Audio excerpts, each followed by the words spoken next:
Hi, I'm Peter Haddock and I'm here at the Liebherr Development Centre, and we've just talked about the two Ds that Liebherr are talking about here, decarbonisation and digitalisation. I'm joined by Stephen, who's one of the MDs at Liebherr, that you've been driving the two Ds, but you've also got three pillars, Stephen. There's a lot to jiggle around here.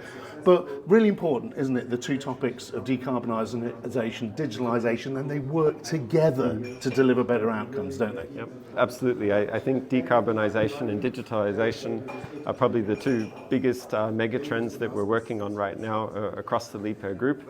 And it's interesting, they affect almost every, if not every, division of the Liebherr Group across all of our product segments.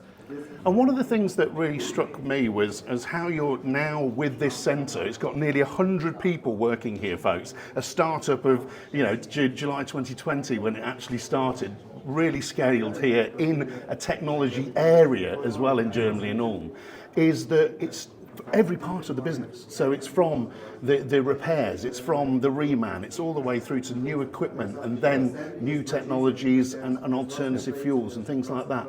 It's a holistic approach, which is one of your first pillars, isn't it? It is. The focus of the Digital Development Centre here in Ulm is developing the digital products and services for our customers. So in terms of our drivetrain technology, that particular development work happens in the product development centres themselves, not here in Ulm.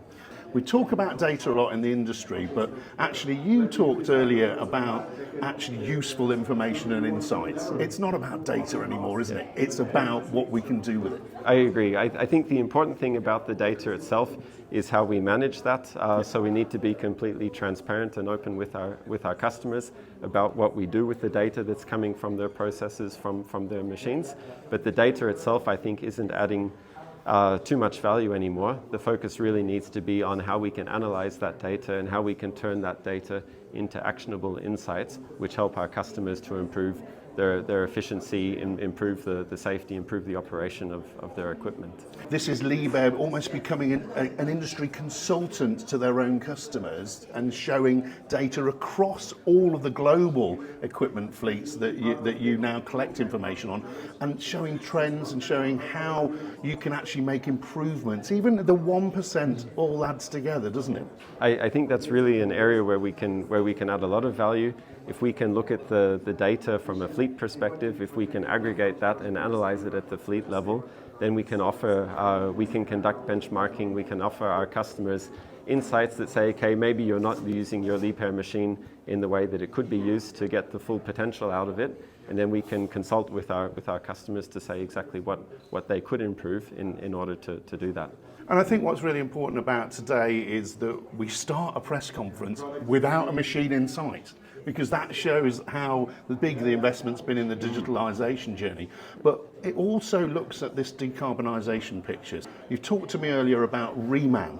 Engines and parts. You also mentioned about the machines at Baumer, where literally people have already ordered machines with a diesel engine in, knowing they're going to take that diesel powertrain out and replace it in 7 or so years' time with another powertrain from it. It's really important that works through the whole life cycle and the total cost of ownership, isn't it? And I think it's also not easy to do. There will be some equipment where that makes sense, where we can maybe retrofit an alternative drive technology. There will be other equipment where we simply don't have that possibility.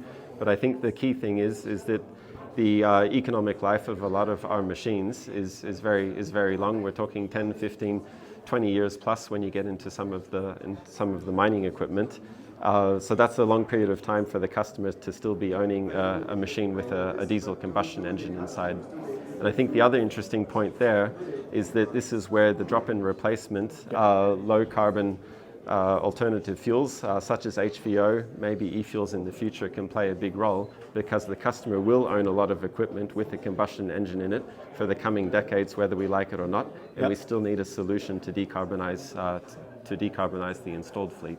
One of the big highlights for me at Baumer coming to your huge stand was actually the hydrogen prototype. And now, Baumer was a little while ago now. Now we've seen from you today that that has been in testing, now you're now prototype, proper prototype stage with that, and there is a roadmap for that hydrogen machine. But you actually said, Peter, it might not even be the excavator that we first put the hydrogen solution into, might it? Yeah, I think we're still in the process of getting more familiar with these technologies. We're still in the process of developing these technologies. At this stage, we don't have what we would call a prototype hydraulic excavator with a hydrogen combustion engine in it. That will certainly come, and it will probably come sooner than we think, which is a good thing. But again, right now, it's very difficult to know exactly which direction all of these alternative drive technologies will go in. And that, combined with the diversification of the Liebherr Group, the fact that we have so many diverse products, makes it very difficult. And it's a challenge for us to be working on all of these different technologies. But I think that's part of the process we have to go through. And what's really interesting, of course, is you've worked on electrification for some time now, particularly in the cranes area of the business. And we're going to see an electric wheel loader, and we're going to see some more products that are coming through from the Liebherr Group that are now going to be put into manufacturing and into customer job sites. That is part of that whole learning process, isn't it? And also that, what does the customer actually need?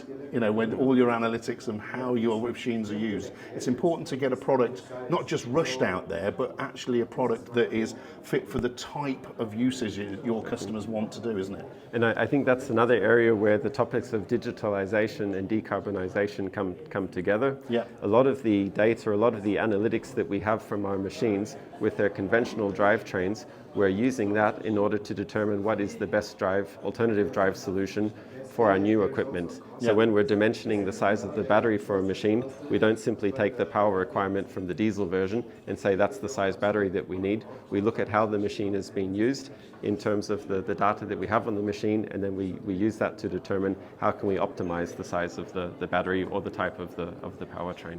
You've now got your power solution that comes with the products as well, which that's really important. Again, when we look at how we link together the power needs and how we link together grid or solar, or how we deal with winter and all the changes that we've got, and how we also hybridize other diesel generators to optimize them and feed into a battery system when they're not required. It's all that integration is important, isn't it? Exactly, and we think that that's a product that has huge potential.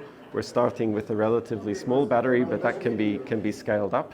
If we can intelligently manage the power requirements on the job site, if all of our machines are connected and we know their various states of charge, we know which jobs they have to do and what time they'll do it, we can really optimize the topic of power management across the job site, and our Liduro power port will play an important role in that.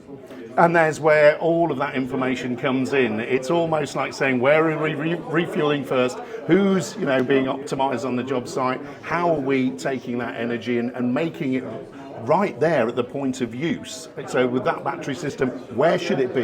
How should we set up the site? How should that site then move forward? As say if we're on a road job, how can that move forward and the infrastructure move with it so that we can actually deliver that? And all of that comes through data and clever insights, doesn't it? Exactly, and I think there's also scope there to reduce the overall power requirement that we need to be getting from the grid on the job site. If we can be more efficient with how we use the existing power, if we can even think about how we recuperate power, if we can take power from the grid at times when it's less expensive and then store it on the job site and use it later, these are all things that can help us to become more efficient and cost effective in terms of power management on the job site.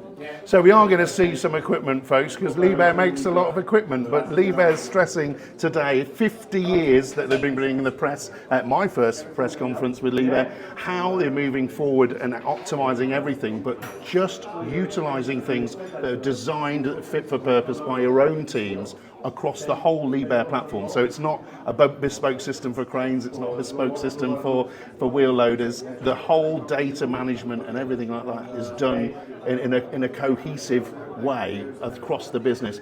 And that's really important for the fleet management and for the overall global management of equipment, isn't it? So it's something that we have to balance. We obviously want to offer our customers tailored solutions for their particular applications, for their particular machines.